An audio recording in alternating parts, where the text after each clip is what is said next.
Mesdames et messieurs, bienvenue à notre 10e livraison de facilité. Eh bien oui, bien sûr, nous en sommes à notre 10e livraison et c'est toujours un plaisir pour nous de vous parler, de discuter avec vous de technologie, de tout ce qui se passe dans le domaine des technologies numériques. Nous sommes toujours en pleine pandémie, en pleine période de pandémie et durant cette période, je vais vous parler de 10 technologies, de 10 tendances technologiques à surveiller durant cette période de pandémie et bien sûr après cette période de pandémie aussi. Donc, je dois vous dire que les technologies peuvent rendre la société plus résiliente face à la pandémie et face à d'autres menaces. Voilà pourquoi les mesures ont été prises pour empêcher la propagation du virus, du coronavirus, parmi lesquelles c'est de se confiner, de rester chez soi, de rester en quarantaine, de ne pas sortir pour ne pas propager justement le virus. Et en parlant de rester chez soi, c'est synonyme de se livrer à d'autres activités pour s'occuper durant la journée. Donc, et ça a conduit à une étude que plusieurs universités ont dû faire durant les semaines dernières, durant les semaines passées, pour voir les tendances technologiques qui sont à surveiller durant cette période de pandémie. Je vais commencer rapidement pour vous parler de la première tendance, c'est les achats en ligne et la livraison.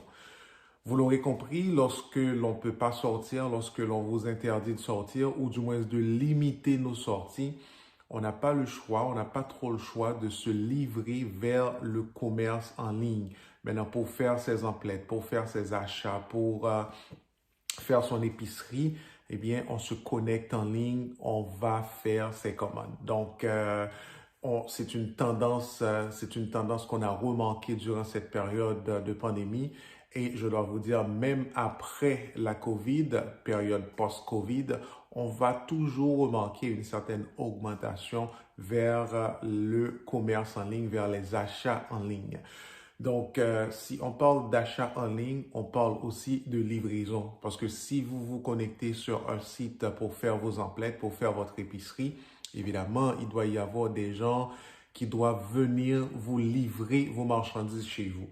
Donc, ça nécessite toute une mise en place pour que les entreprises puissent s'organiser avec d'autres compagnies pour organiser la livraison.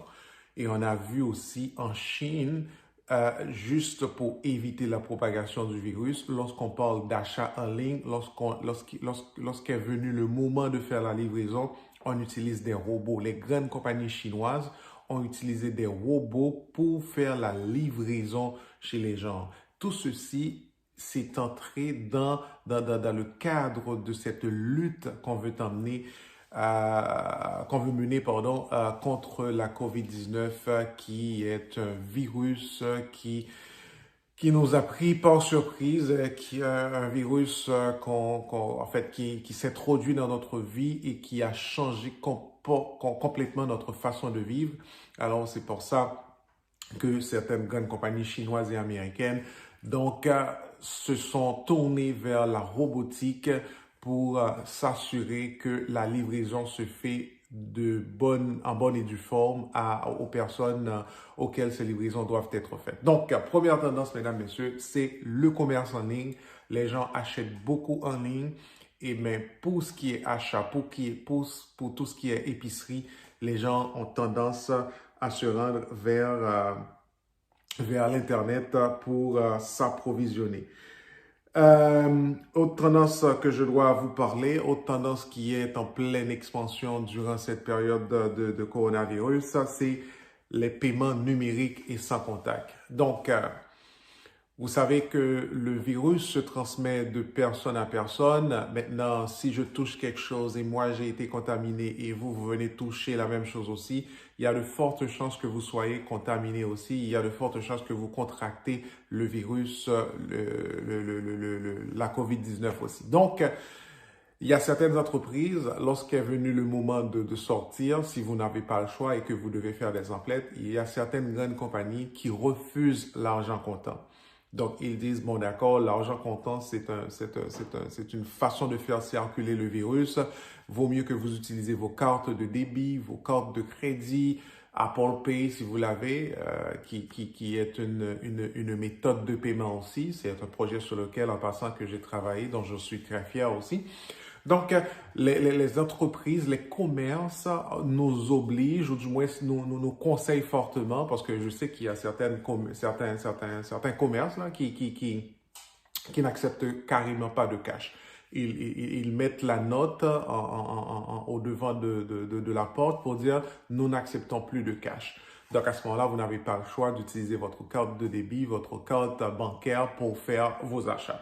Donc c'est une tendance technologique qui a pris du poids durant cette période de pandémie où vraiment les gens essaient d'utiliser tous les moyens existants pour éviter, pour stopper la propagation du virus.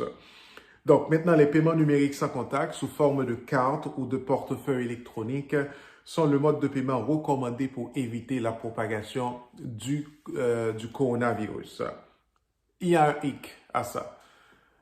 Selon une étude de la Banque mondiale sortie cette semaine, il y a 1,7 milliard de personnes de la population mondiale qui n'ont pas accès au système bancaire, qui n'ont pas accès à Internet, qui n'ont pas accès à un téléphone intelligent. Donc, vous savez, quand on parle de paiement, on peut utiliser son téléphone pour payer, comme j'ai parlé d'Apple Pay tantôt. Vous pouvez toujours enregistrer toutes vos informations bancaires et puis, avec votre téléphone, au moyen de l'Internet, vous pouvez faire les paiements. Donc, c'est vrai qu'on a tendance à se diriger vers le paiement numérique, mais 1,7 milliard de la population qui représente 4 à 5 ou 6% de la population mondiale, parce que la population mondiale, suivant les dernières statistiques, remontait à environ 7 milliards de personnes. Donc, c'est vrai qu'on va aller dans cette direction, même après la COVID, on va toujours essayer de garder cette tendance parce qu'on ne sait même pas encore pour combien de temps qu'on est dans la COVID parce que il n'y a pas de vaccin, il n'y a pas de médicaments. Donc, les statistiques disent qu'on y est encore pour les prochains 18 mois. Alors, pendant toute cette période, on va toujours s'accentuer sur, premièrement, le commerce en ligne et deuxièmement, les paiements numériques, les paiements électroniques. Autre tendance à surveiller, je vous ai déjà parlé de ça, c'est le télétravail, le travail à distance. Donc, du jour au lendemain, plusieurs compagnies n'avaient pas le choix de se livrer vers le travail à distance pour le fait que plusieurs gouvernements du monde ont demandé à ce que vous restez chez vous, à ce que l'on garde les personnes chez soi pour éviter la circulation et du même coup éviter aussi la circulation du virus. Donc, c'est une tendance technologique qui est venue à grande échelle durant cette période de pandémie et c'est une tendance aussi, on peut dire, qui est là pour rester par rapport à de nombreux avantages qui sont associés à cette tendance-là, ce qu'on appelle le télétravail, le travail à distance et aussi les avantages que même les employeurs peuvent en tirer du travail à distance. Donc, en plus de prévenir la propagation du virus, le télétravail permet également d'économiser du temps et le déplacement et d'assurer une certaine flexibilité. Avec le télétravail, premièrement, on fait une soustraction du temps de voyagement, dépendamment de là où vous êtes, mais on sait que ce qu'on appelle le trafic comment dire, dépenser beaucoup du temps pour se rendre au travail, c'est presque devenu mondial, parce qu'à New York, ça prend du temps dans le trafic, dans le métro. En Espagne, ça prend beaucoup de temps. Je dois vous dire en passant, en Espagne, j'ai eu la chance de visiter l'Espagne et j'ai travaillé sur un projet sur la circulation. Et l'Espagne, c'est un pays où le système de circulation est mieux organisé. Le système de transport en commun pour les gens, c'est mieux organisé. C'est l'Espagne qui est arrivé en tête dans cette statistique-là. Donc, déjà, le télétravail, ce que je veux dire, ça vous permet d'économiser du temps. Donc, vous effacez tout ce qui est le temps de voyagement et ça vous donne une certaine flexibilité. Donc, c'est une tendance qui est en forte hausse durant la pandémie et c'est une tendance, même la période post-Covid. On va surtout parler du télétravail, ce qu'on appelle le travail à distance. Mais il y a encore un hic pour le télétravail. Donc, le travail à distance impose également des défis aux employeurs et aux employés. La sécurité de l'information, la protection de la vie privée et le soutien technique en temps opportun peuvent être de gros problèmes, comme vous l'avez remarqué la semaine dernière avec le recours collectif qui a été déposé contre Zoom. Il y a des avantages pour l'employé qui a une certaine flexibilité, et j'ai publié un article que j'ai tiré d'un journal suisse sur mon compte LinkedIn hier qui dit que le télétravail, ça dépend de la personnalité de la personne. Il y a des personnes qui sont un peu casanières, ça peut marcher et ça peut avoir aussi des impacts mentaux sur vous, le télétravail. Je vous invite à consulter mon compte LinkedIn et vous allez lire cet article. C'est un article, c'est pas trop long, qui est tiré d'un journal suisse. Et j'ai diffusé ça justement, j'ai posté ça hier sur mon compte LinkedIn. Donc, je dis le télétravail a des avantages pour l'employé, une forme de flexibilité, une forme comment dire, de motivation aussi, parce que vous êtes chez vous, vous pouvez travailler, vous n'êtes pas obligé de travailler de 8 heures à 4 heures, vous pouvez travailler de 7 heures et puis prendre un peu de break, continuer jusqu'à 6 heures ou 7 heures du soir. Donc, ça, c'est l'avantage. Mais le désavantage qu'il y a aussi, il faut s'assurer de faire une bonne conciliation travail-famille. Il ne faut pas que le fait que vous travaillez chez vous, vous passez tout le temps devant l'ordinateur, vous oubliez que vous avez une famille, vous oubliez que vous avez des obligations, des responsabilités personnelles. Donc, ça, c'est le désavantage. Du côté de l'employeur, l'avantage qu'il y a, c'est que l'employeur dépense moins. Fait qu'on ne paie pas pour les locaux, on ne paie pas pour l'électricité qui est consommée lorsque plusieurs employés sont dans les locaux, on ne paie pas pour le nettoyage des locaux pour les employés. Donc, il y a des avantages pour l'employé et pour l'employeur, tout comme il y a des désavantages pour l'employé, pour l'employeur. Donc, le télétravail, c'est la troisième tendance qui est à surveiller et que l'on surveille durant cette période de pandémie. Et même après cette pandémie aussi, on va voir qu'il va encore y avoir une tendance vers le télétravail pour le fait que ça apporte des avantages pour les employés et ça apporte aussi des avantages pour les employeurs. L'autre tendance dont on doit vous parler, c'est l'apprentissage à distance. À la mi-avril, 191 pays ont annoncé ou mis en œuvre des fermetures d'écoles ou d'universités, ce qui a touché 1,5 milliard d'étudiants. Donc, du jour au lendemain, les gouvernements ont demandé aux universités, aux écoles, aux centres professionnels de fermer leurs portes juste pour contrer le virus, pour empêcher la propagation du virus. Donc, vous imaginez, on va pas rester les bras croisés, vous restez chez vous et puis vous ne faites rien. Eh bien, il y a plusieurs institutions universitaires, plusieurs centres d'enseignement qui ont pris l'initiative justement d'organiser la formation à distance, que ce soit dans des écoles primaires, que ce soit dans des écoles secondaires, que ce soit dans des centres universitaires. Évidemment, il y a d'autres contraintes qui y sont associées. Il y a plusieurs pays, même les grands pays industrialisés, qui n'étaient pas encore prêts pour passer vers la formation à distance. Donc, c'est vrai, certaines institutions privées, ils forcent, ou du moins ils donnent ils fournissent des travaux à des étudiants à réaliser de chez eux, mais la plupart des institutions publiques, eh bien, ça continue d'être un problème parce qu'on n'était pas prêt. C'est maintenant qu'on essaie de travailler sur des projets pour permettre à ce que la formation à distance puisse vraiment devenir une réalité. Par contre, dans certains pays comme aux États-Unis, même en niveau primaire, en niveau secondaire, ils organisent vraiment de la formation à distance pour les étudiants. Eh bien, certains pays essayent de se mettre au pas pour permettre à ce que ce système-là, pour permettre à ce que, eh bien, on puisse se diriger vers la formation à distance pour certains étudiants. Les technologies impliquées dans l'apprentissage à distance sont similaires à celles utilisées pour le télétravail. Ça comprend également la réalité virtuelle, la réalité augmentée, l'impression 3D et les enseignements robotisés en utilisant l'intelligence artificielle. Je dois vous dire un hic avec l'apprentissage à distance, c'est que ça pourrait également créer une pression économique sur les parents qui doivent rester à la maison pour surveiller leurs enfants et qui peuvent faire face à une baisse de productivité au travail. Donc, vous l'aurez compris, si vous avez plusieurs enfants et du jour au lendemain, on leur demande de rester chez soi, de ne pas se rendre à l'école, Ça prend une surveillance des enfants. Si vous êtes parent, donc l'un des parents doit s'organiser pour rester à la maison avec les enfants. Donc, si vous avez la possibilité en tant que parent de travailler à la maison, tant mieux. Et même là encore, c'est une baisse de productivité parce que vous devez non seulement travailler sur vos activités à la maison, vos activités professionnelles, mais vous devez aussi faire la garde des enfants. Si vous avez des enfants en bas âge, vous pouvez comprendre ce que ça signifie et ce que cela veut dire. Donc, c'est vrai la formation à distance, mais pour les parents, ça pose des problèmes de disponibilité et de productivité aussi. L'autre tendance dont je dois vous parler, c'est la télésanté, ce qu'on appelle la téléconsultation.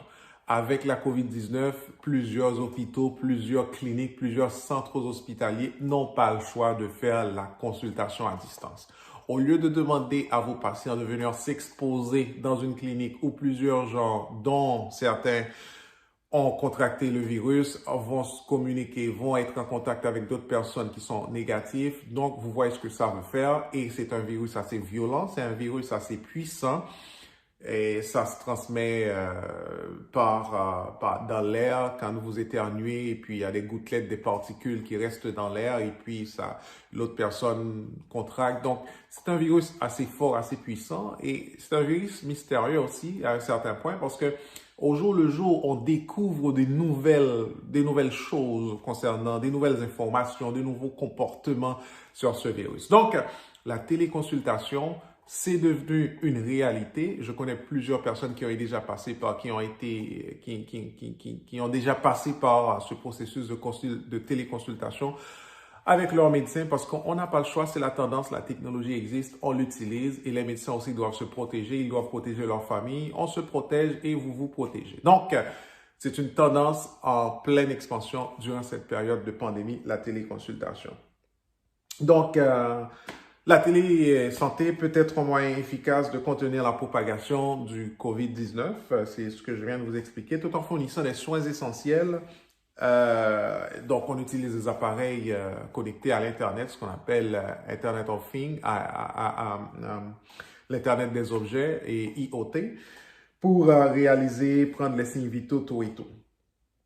Mais il y a un hic aussi avec la téléconsultation. La téléconsultation, c'est nouveau. Donc, la téléconsultation, ça n'existait pas avant. Mais vous savez, la médecine, c'est très réglementé. Donc, dans plusieurs pays, tout ce qui est santé, il y a beaucoup de règles qui ont été établies pour permettre le bon fonctionnement de ce secteur. Étant donné qu'on vient à plein an de mille maintenant dans la téléconsultation, les règles, les balises n'existaient pas avant. Donc, il arrive certaines fois qu'il y a certains conflits par rapport à ce que l'on fait maintenant comme téléconsultation, que ce soit protection de la vie privée des gens, que ce soit la protection des données, avoir un réseau sécurisé quand vous communiquez des informations à votre médecin, tout et tout. Donc, c'est pas encore réglementé. Il y a des travaux à faire. Il y a des avancées à faire aussi dans ce domaine pour permettre à ce que l'on soit en mesure de régulariser, de réglementer le processus de téléconsultation. Parce que, comme j'ai dit, c'est tout nouveau. On est obligé d'embarquer dans ce système assez rapidement parce que le virus est nouveau pour nous. Donc, septième tendance, c'est le divertissement en ligne. Vous l'aurez compris, mesdames, messieurs, restez chez vous à ne rien faire. La seule façon, c'est de diriger vers l'Internet, vers le divertissement en ligne. Il y a plusieurs compagnies qui ont mis beaucoup plus de contenu en ligne durant la période de confinement. On peut parler de Netflix, on peut parler de Crave, on peut parler de ToutiVi pour les gens qui vivent au Canada. On peut parler de Amazon Prime Video. Donc, les contenus ont été augmentés, ont été bonifiés pour que les gens, et Netflix aussi, a vu son chiffre d'affaires augmenter parce qu'il y a beaucoup de gens qui se sont tournés vers Netflix pour s'abonner parce qu'ils sont chez eux, ils n'ont rien à faire que de se livrer vers les divertissements en ligne. Et autre sorte de divertissement en ligne dont on a constaté une augmentation accrue durant cette période, c'est les jeux en ligne, les jeux de vidéo en ligne. Vraiment, il y a une augmentation, c'est une tendance à surveiller. Et même après la COVID, on va toujours remarquer cette tendance vers la hausse, vers le divertissement en ligne. Huitième point, c'est huitième tendance technologique que l'on surveille durant cette pandémie, c'est la chaîne d'approvisionnement 4.0. Donc, chaîne d'approvisionnement 4.0. Donc, la pandémie de COVID-19 a perturbé la chaîne d'approvisionnement. Avec des commandes de distanciation sociale et de quarantaine, certaines usines sont complètement fermées. Donc, même les services essentiels que l'on a demandé de travailler, on vous demande de respecter certains principes. La distanciation sociale, distance de 6 pieds entre deux personnes. Donc, toute la chaîne d'approvisionnement a été vraiment affectée par ça. Donc, les transferts de marchandises qui doivent être faits d'une province vers une autre, d'un État vers un autre État, d'un pays vers un autre pays, eh bien, on doit tout revoir. Le système de transport aérien aussi, donc, a été impacté. Même pour faire la livraison des matériels médicaux pour protéger les gens qui nous prodiguent des soins, eh bien, c'est tout un problème pour s'approvisionner parce que tous les systèmes ont été chambardés. Eh bien, maintenant, ce qu'on a remarqué, la technologie de base de la quatrième révolution industrielle, telle que le big data, l'informatique dans les nuages, l'Internet des objets et le blockchain, constituent, ou du moins construisent un système de gestion de la chaîne d'approvisionnement plus résilient pour l'avenir, en améliorant l'exactitude des données et en encourageant le partage des données. Donc, on a remarqué dans le temps, c'était plus un peu de la paperasse qu'on faisait pour faire des commandes, pour passer des commandes d'une institution à une autre, d'une compagnie à une autre, d'une industrie à une autre. Maintenant, étant donné que le contact se fait très difficilement, le contact se fait en fait, c'est pas évident pour le contact. Maintenant, on n'a pas le choix de se tourner vers les technologies pour un peu automatiser tous les processus de manière à ce que les gens puissent recevoir ce qu'ils doivent recevoir comme livraison. Eh bien, c'est pour ça qu'on parle de chaîne d'approvisionnement 4.0. C'est à surveiller, justement, durant cette période. Donc, neuvième tendance, c'est la robotique et les drones. Robotique et les drones, vous avez vu, surtout en Chine, dans les hôpitaux, on a utilisé les drones pour faire la livraison des médicaments. Comme c'est un virus violent, c'est un virus sauvage, c'est une bibite vraiment, on ne sait pas d'où ça vient. Maintenant, pour éviter le contact des gens, c'est des drones qui ont été utilisés des robots, pardon, qui ont été utilisés pour livrer des médicaments à des gens dans leur chambre d'hôpital. Les robots aussi ont été utilisés des drones ont été utilisés et des robots aussi pour la livraison des marchandises. Donc, quand je fais une commande et puis on veut me livrer la commande, pour éviter le contact de personne à personne, on se décide d'une place déterminée et puis le robot s'en vient, il fait la livraison et puis moi, je viens et je ramasse ce qui a été livré par le robot. Donc, la robotique, c'est à surveiller. C'est une tendance en pleine expansion durant cette pandémie. Ça nous permet de valoriser un peu plus, de comprendre l'importance de tous ces systèmes lorsqu'on est confiné chez soi, lorsqu'on ne peut pas sortir. Et la dernière tendance, mesdames, messieurs, c'est 5G. Tout ce que je viens de vous dire, là, que ce soit les paiements en ligne, que ce soit les paiements numériques, que ce soit la livraison robotisée, que ce soit la chaîne d'approvisionnement en utilisant l'intelligence artificielle, tout passe par l'Internet. Et la 5G, ça vous donne une facilité de communiquer avec l'Internet, de faire des contrôles l'Internet des objets qui sont connectés à l'Internet. Si vous n'avez pas l'Internet, si vous n'avez pas une bonne connexion à l'Internet, ce ne serait pas possible. Donc, et jusqu'à date, on a vu que nos infrastructures ont permis de supporter l'achalandage, la demande, toute la pression qu'il y a eu par les demandes venant des utilisateurs, des usagers d'un peu partout. Eh bien, les ASP, les services providers, ont pu supporter toute cette affluence. Donc, toutes les tendances technologiques subventionnées reposent sur un Internet stable, de haute vitesse et abordable. Alors, il faut dire que la 5G a connu certains retards, question de politique géopolitique aussi avec la Chine, Huawei qui est venu avec la 5G et puis en Europe, on a dû retarder ça, aux États-Unis, on réfléchit encore. Eh bien, mesdames, messieurs, on n'aura pas le choix vraiment de se tourner vers la 5G parce que la forte demande de consommation d'Internet par rapport à tout ce qu'on a comme objets qui sont connectés à Internet, on n'aura pas le choix vraiment de se tourner et l'Internet constitue le pilier central, c'est transversal par rapport, comme je dis toujours, les technologies sont transversales, l'Internet c'est transversal. Un peu partout, on retrouve l'Internet parce qu'on a besoin de l'Internet pour avancer dans nos dans nos activités au jour le jour, que ce soit travail à distance, que ce soit formation à distance, que ce soit téléconsultation. Donc, la COVID-19 a démontré l'importance de la préparation numérique qui permet aux entreprises et à la vie de continuer comme d'habitude, autant que possible pendant les pandémies. Donc, l'Internet, mesdames, messieurs, s'il y a un outil qui a beaucoup aidé durant cette période de pandémie et qui a été excessivement utilisé, c'est l'Internet. C'est les infrastructures technologiques, les infrastructures numériques. Mesdames et messieurs, on a vu 10 tendances technologiques que l'on doit surveiller durant cette période et même la période post-Covid parce que ça fait partie de notre vie.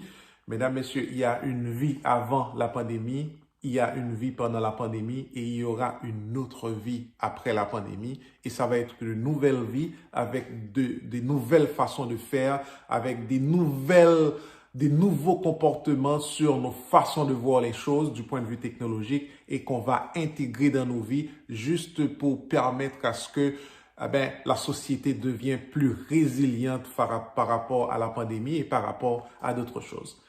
Mesdames et messieurs, mon nom c'est Clément Calvert. Vous avez suivi Facilité avec nous. C'est une causerie hebdomadaire que l'on présente à travers cette médium qui est Radio Télépixel. Je vous invite à aller liker nos pages sur Facebook, sur YouTube pour que vous soyez alertés pour toutes nos livraisons. Le rendez-vous, c'est à la semaine prochaine. Restez safe, lavez vos mains, suivez toujours les consignes gouvernementales qui disent de prendre la distanciation sociale.